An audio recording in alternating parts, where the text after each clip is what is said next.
और किसी जुआरी को, सटोरी को, कटोरी को तुमने मालदार होते हुए नहीं देखा होगा। वो 10 लाख जीतेगा तो जब तक 20 हार नहीं जाएगा चैन से नहीं बैठेगा। ओ मेरे साथियों, हमारा काम जुआ खेलना नहीं है, हमारा काम शराब पीना नहीं है, हमारा काम फहशगोई नहीं है, हमारा काम बदकारी नहीं है, हमारा काम गुनाहों के रास्ते पे चलना नहीं है। हमारा काम मस्जिदों में जाके पेशानी झुका के खुदा की बारगाह में आंसू बहाना है। घर पे बहनें जवान बैठी हैं शादी के लिए, वो मुंतजिर है हमारा भाई कमा के लाएगा। बूढ़ा बाप कमाते कमाते और ज्यादा बूढ़ा हो गया, बचा कुचा गोश्त उसकी हड्डियों का सूख गया, गल गया, मगर वो कमाते कमाते बेचारा दुनिया से चला गया। और ये जवान जो सरमाया खुद ना कमा पाया कुछ भी, माँ बाप का सारा सरमाया जुए में हार गया। हमारा काम अपने बूढ़े माँ बाप को सहारा देना है, हमारा काम गरीबों की मदद करना है, हमारा काम इमाम अली मकाम के मिशन को घर घर तक पहुंचाना है, हमारा काम हजरत साबिर अलाउद्दीन कलियरी की गरीब परवरी को गरीबों तक पहुंचाना है, गरीबों को, यतीमों को, बेवाओं को सहारा देना है। हमारा काम वो है जो करबला में इमाम ने करके दिखाया, अहले बैत ने करके दिखाया, नबी के सहाबा ने करके दिखाया। ऐ मेरे साथियों, हमारा सीधा सीधा काम ये है, हमारा सीधा सीधा काम ये है कि रूह की प्यास को अखलाक का प्याला दे दे, अपनी किस्मत के अंधेरों को उजाला दे दे। अपने रूठे हुए मौला को मनाना हो अगर, अपने हिस्से का पड़ोसी को निवाला दे। नारे तकबीर, नारे रिसालत, उलमाए अहले सुन्नत, उर्से मुवाहिदी शाहिदी, नारे तकबीर, नारे रिसालत। और एक बात और कहना मुझे तेजी के साथ, आप लोग जब मोटरसाइकिल पर सफर करें तो कोशिश किया करें कि हेलमेट का इस्तेमाल करें। जाहिर है ये बहुत बेहतर कानून है। कई दफा हमने देखा है कि हेलमेट की वजह से काफी सेफ्टी होती है। तो जो कवानीन आप, जाहिर है वो समाज के हित में है तो उनका आप यूज कीजिए। ऐसे ही आप बड़ी गाड़ी चलाते हैं तो सीट बेल्ट भी लगाइए। और एक बात और कहूंगा आखिर में जाते जाते, ये जो मौसम चल रहा है इस वक्त बरसात का, इस मौसम में जितना ज्यादा हो सके आप पेड़ पौधे भी लगाइए। दुनिया वालों को बताइए कि पेड़ पौधों की योजना आज दुनिया अपना रही है, अच्छी योजना है, यूजफुल है फॉर एवरीवन, और ये जमीन के लिए भी फायदेमंद है। ये योजना इस जमीन पर, इस दुनिया में सबसे पहले जिसने दी है उसका नाम मोहम्मद अरबी है। हमारे पैगंबर ने फरमाया कि जो पेड़ पौधे लगाएगा वो फल देगा या हवाएं देगा, उससे चिड़ियां खाएंगी, परिंदे खाएंगे, जो भी उससे फायदा उठाएगा, इंसान हो या गैर इंसान। अल्लाह के पैगंबर कहते हैं जब तक वो दरख्त सलामत रहेंगे लगाने वाले को उसका फायदा मिलता रहेगा। यानी जमीन का भी सिस्टम अच्छा रहेगा, गर्मी पे भी कंट्रोल रहेगा, तापमान को भी बैलेंस में रखा जा सकेगा, ग्लोबल वार्मिंग के खतरात से बचाया जा सकेगा कौम को। ये हमारे नबी ने पैगाम दिया। तो आप पेड़ पौधे लगाने की कोशिश कीजिए। अपने घरों पे भी लेंटर है तो गमलों में लगाइए। घर में इतनी जगह रखिए जो पेड़ पौधे रहे। आप कितने एसी लगा लो, मगर जो सुकून कुदरती हवा में अल्लाह ने आपको दिया है वो आपको मसनूई हवा में नहीं मिल सकता। आज आपको जो, जैसे आज मौसम अच्छा है तो मुझे बताओ जो सुकून यहाँ बैठने में मिले, एक तो यहाँ अल्लाह रसूल का जिक्र हो रहा है, मौसम अच्छा होने की वजह से नूर अला नूर मामला हो गया है। तो ये जो अगर आप दरख्तों ही को काट देंगे, अगर आपने ये पेड़ पौधे लगाने का सिलसिला बिल्कुल खत्म कर दिया तो मुझे ये बताओ आपको ऑक्सीजन कहां से मिलेगा? क्या सिलेंडर खरीद के लाते रहोगे रोजाना? इसलिए मैंने दरख्तों वाली बात कही। और आखिर में जाते जाते एक पैगाम और देना चाहूंगा। मैंने आपसे चंद बातें कह दी, बच्चों को अच्छी संगत में रखो, नशों से दूर रखो, जुए से भी बचाओ। और तीसरी बात मैंने आपको ये बताई कि पेड़ पौधे लगाओ। एक बात बताई आपको कि आप जो है जनाबे वाला मोटरसाइकिल पे कोशिश किया करो हेलमेट का इस्तेमाल करो, 4 व्हीलर में हो तो सीट बेल्ट भी लगाया करो। और एक आखिरी बात जाते जाते ये है जो मेरे पीर खाने का पैगाम है, जो महरेरा मुतहरा का पैगाम है, ताजुल मशाइख हुजूर अमीन मियां साहब किबला ने पैगाम दिया भी है, अमल करके भी दिखाया है। हुजूर अहसन उलमा ने अपने फर्जंदान को अल्हम्दुलिल्लाह दीनी और दुनियावी तालीम से आरास्ता किया। उन्होंने अपने एक बेटे को इतना पढ़ाया कि वो IPS बने, दूसरे को भी इतना पढ़ाया कि वो इनकम टैक्स ऑफिसर बने, और तीसरे बेटे को भी इतना पढ़ाया कि वो अलीगढ़ में प्रोफेसर रहे, और माशाअल्लाह हुजूर रफीक मिल्लत भी अपने फील्ड के बादशाह है अल्हम्दुलिल्लाह। तो उन्होंने अमल भी करके दिखाया और अलबरकात भी बनाया, महरैरा में हसन बरकात बनाया।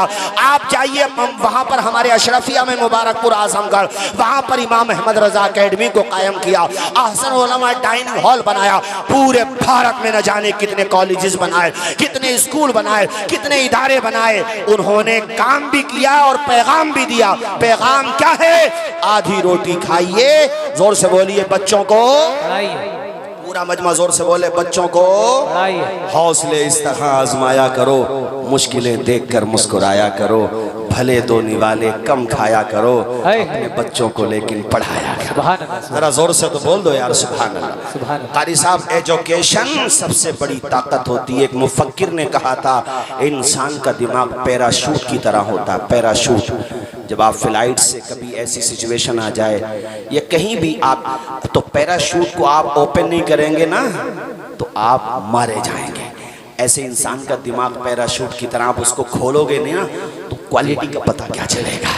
इसलिए पैराशूट को इस्तेमाल करना जानते हो तो दिमाग को भी इस्तेमाल करना सीखो और किताबें पढ़ा करो। 24 घंटे मोबाइल पे सिर्फ रील देखते हो, सिर्फ फिल्में देखते हो, सिर्फ न्यूज़ देखते हो। न्यूज़ भी देखो जो फायदेमंद है, लेकिन 24 घंटे में यार PDF में ही से एक किताब पढ़ लो, चंद सफ़ात पढ़ लो। वैसे बेहतर यह है कि लाइब्रेरी में पढ़ो किताबें। अभी मेरे उस्ताज़े गिरामी हज़रत मुफ्ती आकिल साहब जो बुखारी शरीफ की शरह लिख रहे हैं, तो उनकी एक जिल्द और आई है। तो मेरे उस्ताज़े गिरामी जो उनके भी उस्ताज़ हैं, उस्ताज़ुल उलमा सदरुल उलमा अल्लामा मोहम्मद अहमद मिसबाही हफिज़हुल्लाह व अतालल्लाहु उम्र व ज़ादल्लाहु मजदा, आपने ये तहरीरी पैगाम आम किया कि मैं अहले इल्म से कहूँगा कि वो किताबें खरीदें और खरीद करके पढ़ें और दारुल मुताला में पहुँचाएं, यूनिवर्सिटीज़ में पहुँचाएं। उन्होंने ये पैगाम दिया।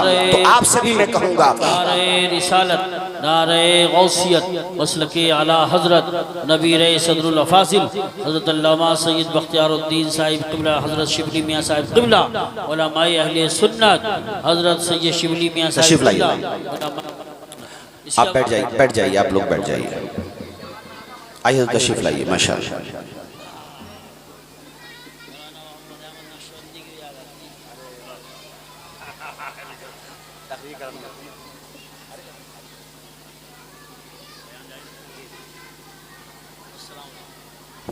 ज़ाहिर वक्त बहुत ज़्यादा हो गया और नबी रहे हुज़ूर सल्लल्लाहु अलैहि फाजिल भी तशरीफ़ फरमा। हमारे मोहतरम कारी शौकत साहब, इनके साहबजादे माशाअल्लाह वहाँ शाहजहानपुर में सदरुल मुदर्रिसीन बेहतरीन आलिम हैं। तो मैं आपको बता रहा था कि इल्म की तरफ तवज्जो दो, किताबों का मुताला किया करो। रोज़ाना 1 सफ़ा पढ़ो, 2 सफ़ा पढ़ो, मगर सबसे पहले सबसे बड़ी किताब कुरान मजीद पढ़ो, उसके बाद दूसरी किताबों का मुताला करो। बाज़ लोग एक बात ये कहते हैं, हज़रत हम पढ़ते हैं मगर याद तो नहीं रहता। ऐसे ही एक स्टूडेंट ने एक उस्ताद से पूछा, कहा हज़रत मैंने पूरी किताब पढ़ी मगर मुझे कुछ याद नहीं रहा, उसका मुझे कुछ फ़ायदा नहीं दिखा।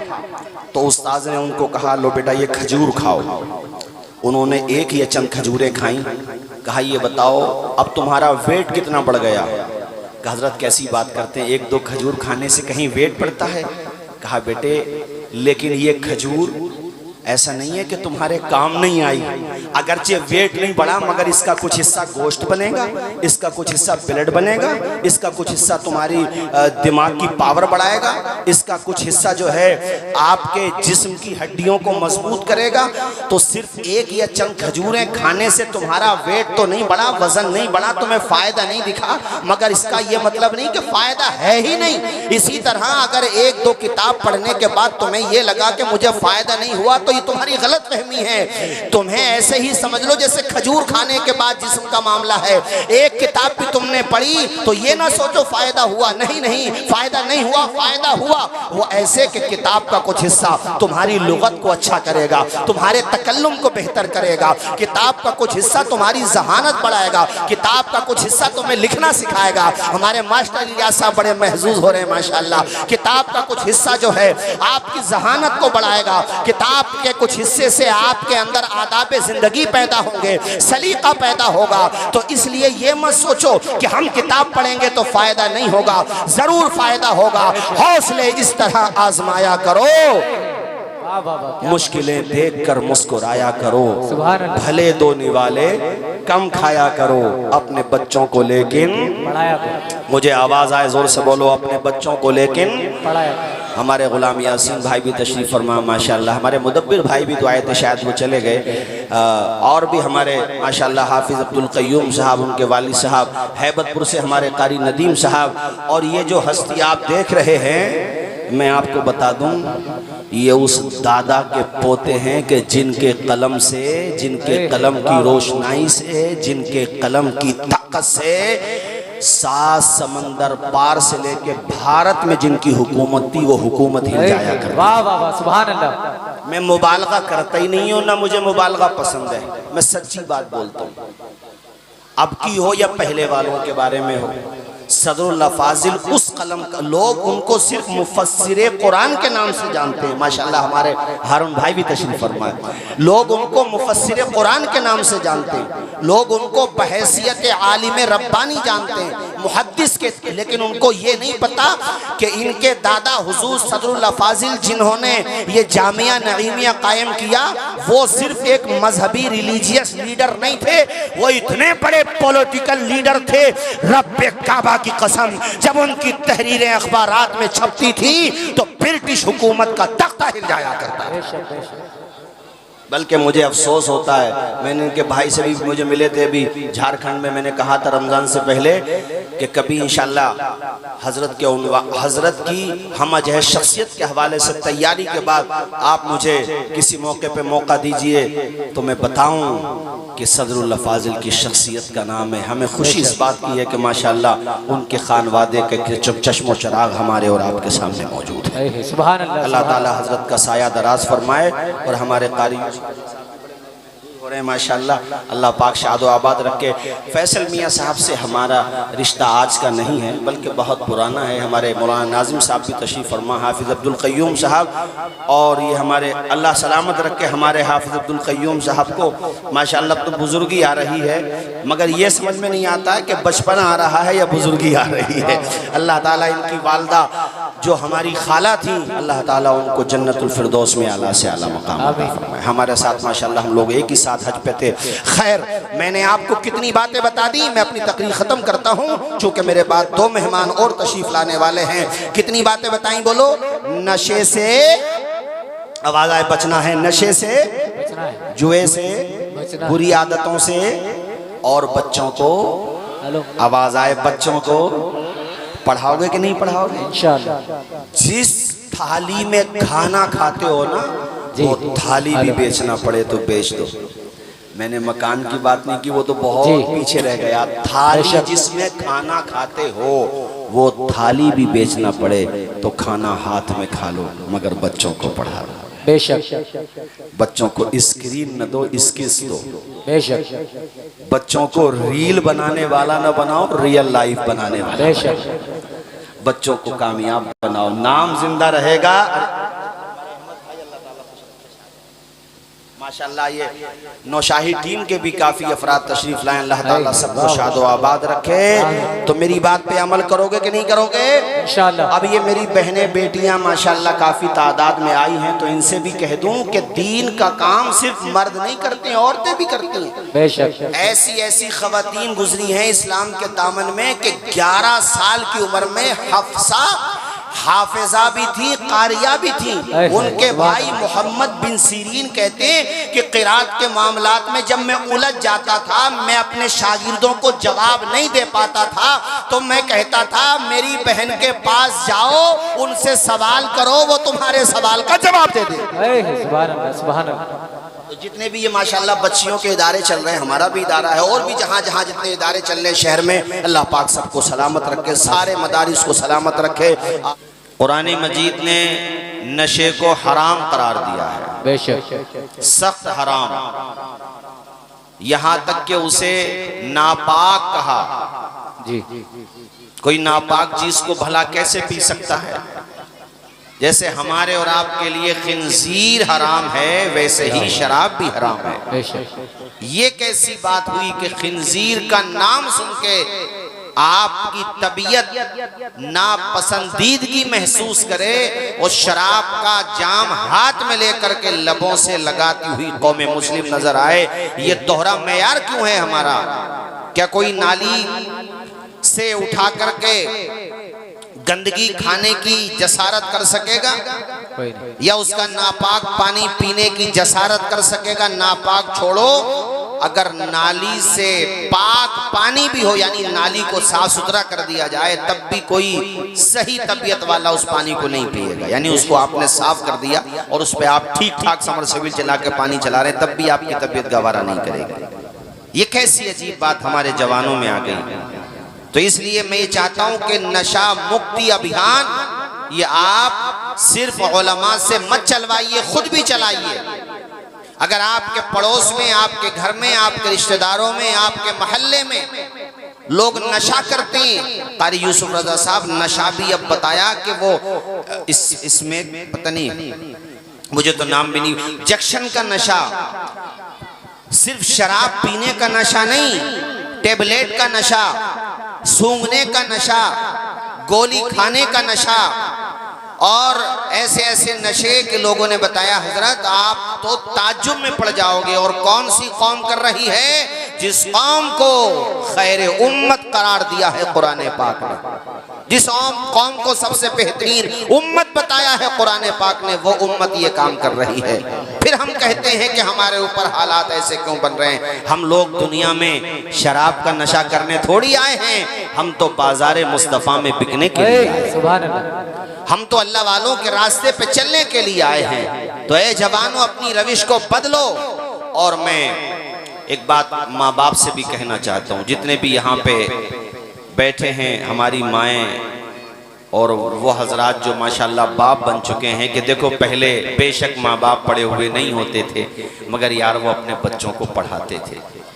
और अब माँ बाप पढ़े हुए हैं, डिग्री होल्डर हैं, पैसा भी है, सारी सहूलियात हैं, मगर बच्चों को मोबाइल दे दी उन्होंने जी। मैं उनसे कहता हूं कि बच्चों को स्क्रीन न दो, स्किल्स दो। क्या बात है? बच्चों को रील बनाने वाला न बनाओ, रियल लाइफ बनाने वाला बनाओ। बेशक। सुभान अल्लाह। चाइना में 18 साल तक,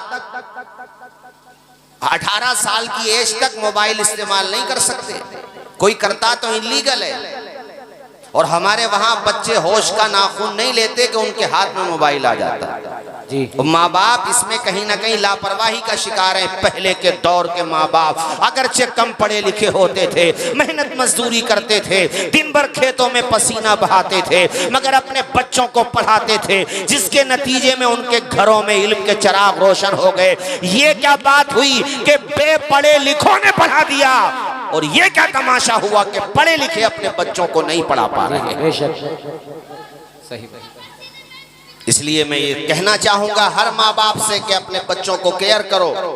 वो बैठता कहाँ है, सोसाइटी कैसी है, नमाज पढ़ता है कि नहीं, रोजा रखता है कि नहीं, बुरे लोगों में तो नहीं बैठने लगा है। और मैं तो उनसे भी कहूंगा जो बुराई की तरफ चले गए हैं, जवानों पलट के आ जाओ। मोहम्मद अरबी के गुलाम हो तुम, सलाहुद्दीन अय्यूबी के रास्ते पे चलने के लिए पैदा हुए हो तुम, हजरत ख्वाजा गरीब नवाज, हजरत साबिर पाक, हमारे तमाम ही बुजुर्गान दीन के नक्शे कदम पे चलने के लिए पैदा किए गए हो। तुम बेरहरवी का शिकार क्यों हो गए? पलट के आओ जाओ, मोहम्मद अरबी का दामन थाम लो। रब्बे काबा की कसम, आज भी ये डंके की चोट पे ऐलान किया जा रहा है कि मोहम्मद से वफा तूने तो हम तेरे हैं। ये जहां चीज है क्या, लोहो कलम तेरे। सुभान अल्लाह। सुभान अल्लाह।